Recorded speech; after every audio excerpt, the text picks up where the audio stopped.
The Wyoming wind always seemed to carry stories with it, tales of broken men, widows clinging to hope, and children who never had a chance to know the warmth of a father's arms. For Clara Hastings, the wind only reminded her of loss. It had been 6 months since she buried her husband, Samuel, on a cold ridge where the wildflowers grew tall in spring. She could still see him in her memory, tall, steady, with a laugh that eased her fears. But Samuel had been taken too soon by a fever that swept through their settlement, leaving Clara widowed and carrying his unborn child. The townsfolk whispered when they saw her. Some pitied her, some judged, and a few, with cruel tongues, said she'd never survive the winter on her own. Clara never answered them. She spent her days mending clothes for neighbors, baking bread to trade for a few coins, and trying not to cry when she felt her child's first kicks inside her. At night, in the small cabin Samuel had built with his own hands, she sat by the fire and wondered if her child would ever know a father's voice. Life on the frontier was merciless for a woman alone. A widow was often seen as a burden, or worse, a prize for men with less than noble intentions. Clara had already turned away 2 offers of marriage, both from men who cared more about owning land and having a servant than about her or the baby she carried. Each time, she had walked home afterward with shaking hands, afraid she had made a mistake in refusing them. It was on one such evening, as the sun sank behind the hills, that her path crossed with Luke Carver's. Luke was a rancher, known across the valley for his herd of cattle and the quiet strength he carried. He had lost his parents young, raised his younger sister on his own, and worked every inch of his land with sweat and grit. Folks called him steady as the mountains, but also distant. He rarely lingered in town, spoke little, and never looked twice at the women who hoped to catch his attention. That night, Clara had gone to the mercantile for flour, her coins counted twice in her hand. She was leaving when a group of men sitting on the porch, ranch hands half drunk on whiskey, began to laugh at her. "Careful now, Clara," one of them slurred. "That belly says you'll need a man soon enough. A woman like you can't raise a child alone." Another chimed in, crueler still. "Why not choose one of us? Better than starving." Clara froze, shame burning her cheeks. She tightened her shawl and tried to walk past, but the laughter followed her. Just as one of the men moved as if to block her way, a shadow fell across them. Luke Carver stepped forward. He didn't raise his voice, but the steel in it silenced them. "Get off that porch," he said evenly, his eyes like ice. "Now." The men muttered, grumbled, but under Luke's steady gaze they scattered like boys caught in mischief. Clara clutched her basket, trembling, and managed a soft, "Thank you, Mr. Carver." Luke tipped his hat.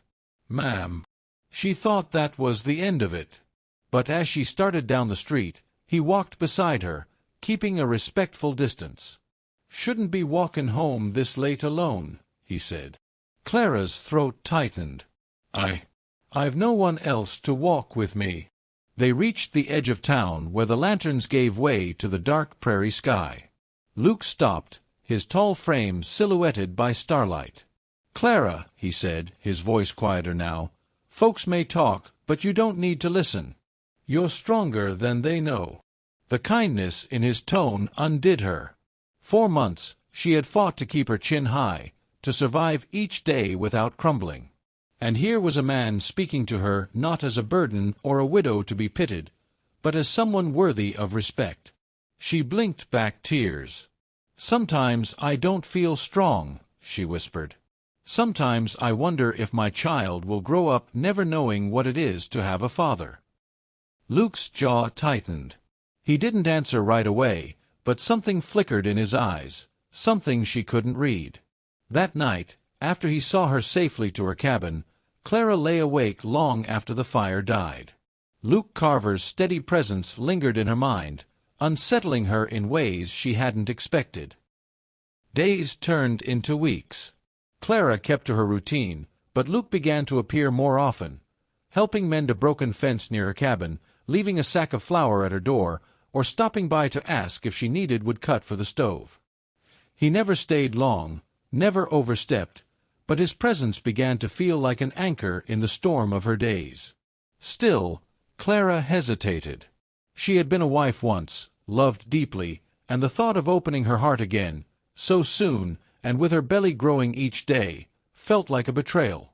But loneliness pressed against her, and with each act of quiet kindness, Luke's shadow stretched wider across her world. One crisp autumn morning, she was hanging laundry when she saw him riding down the path. He dismounted, holding his hat in his hands, as if gathering courage. "Clara," he said, his voice rougher than usual, "I've been thinking." She smiled faintly. "About what?" He looked at her, at the curve of her belly, at the cabin that seemed too small for one woman and a child. His next words stole the breath from her lungs. "About you. About the baby. And about me." Her heart pounded. "Luke."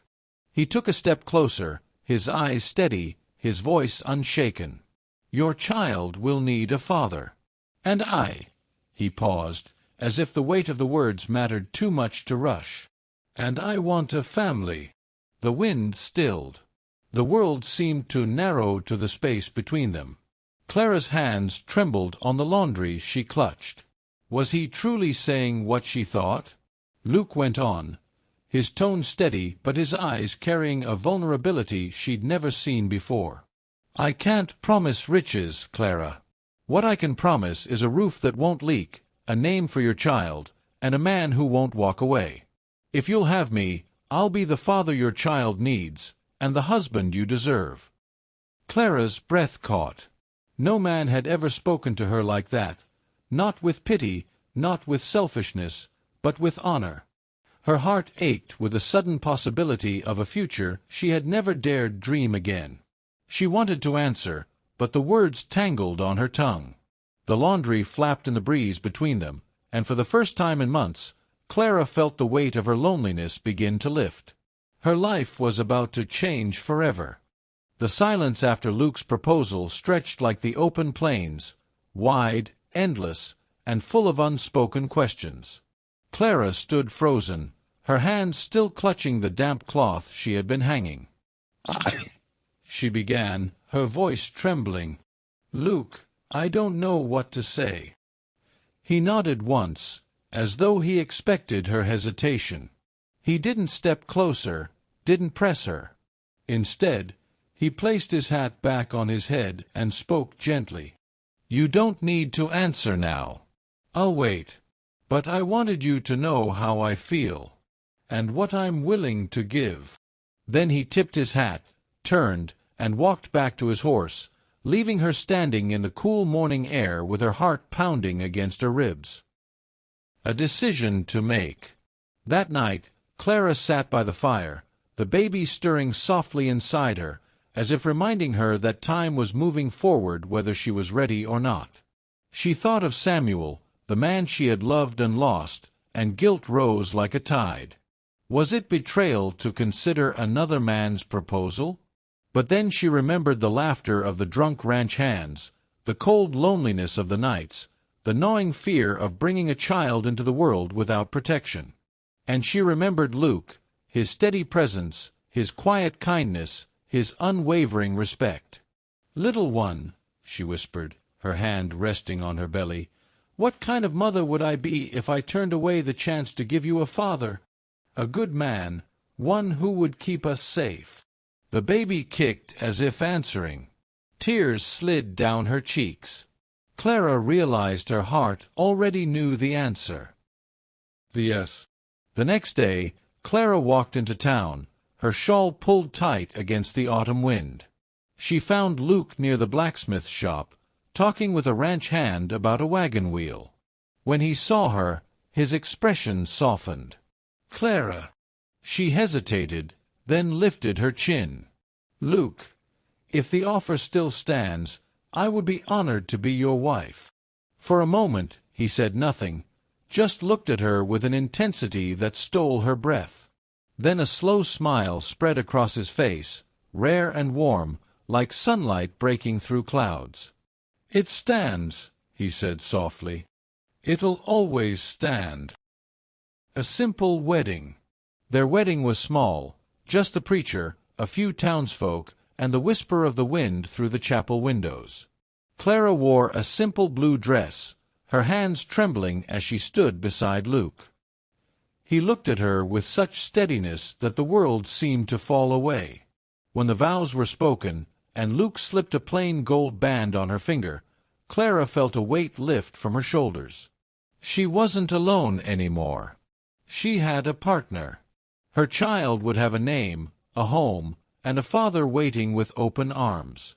The townsfolk murmured in surprise, some in approval, others in gossip, but Clara no longer cared.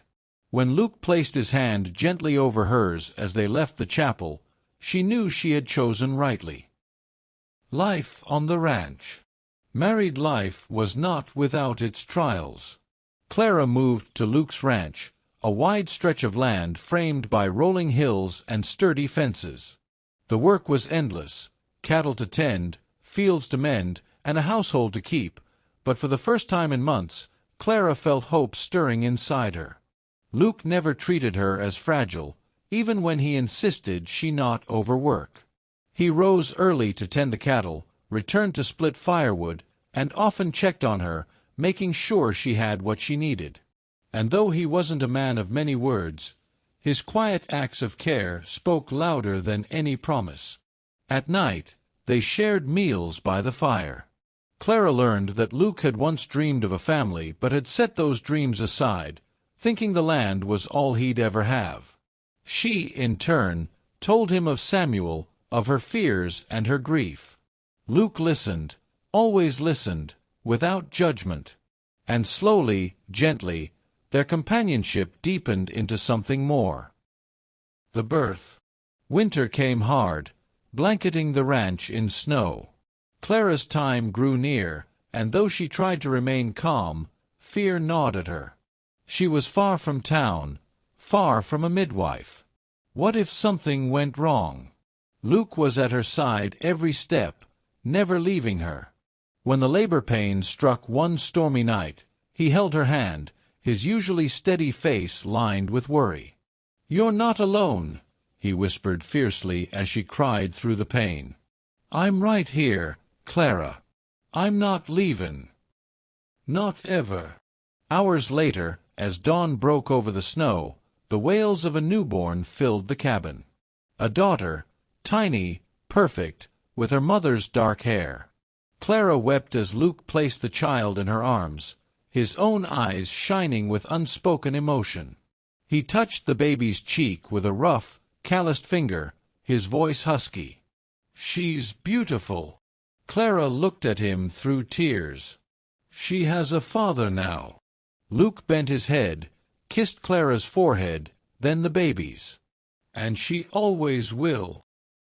A new beginning. The months that followed were filled with laughter, sleepless nights, and the soft wonder of watching their daughter grow. Luke built a cradle with his own hands, and often Clara would find him rocking the baby softly, whispering promises she could barely hear. Their marriage, once born of necessity, blossomed into true partnership and love. Clara found herself smiling more, her heart lighter, her fears replaced with a quiet joy. One evening, as the sun set over the ranch, painting the sky in shades of fire and gold, Luke took Clara's hand in his. "I meant what I said," he told her, his eyes steady as always. "I'll be the father your child needs, and the husband you deserve. But more than that, Clara, I'm glad you're mine.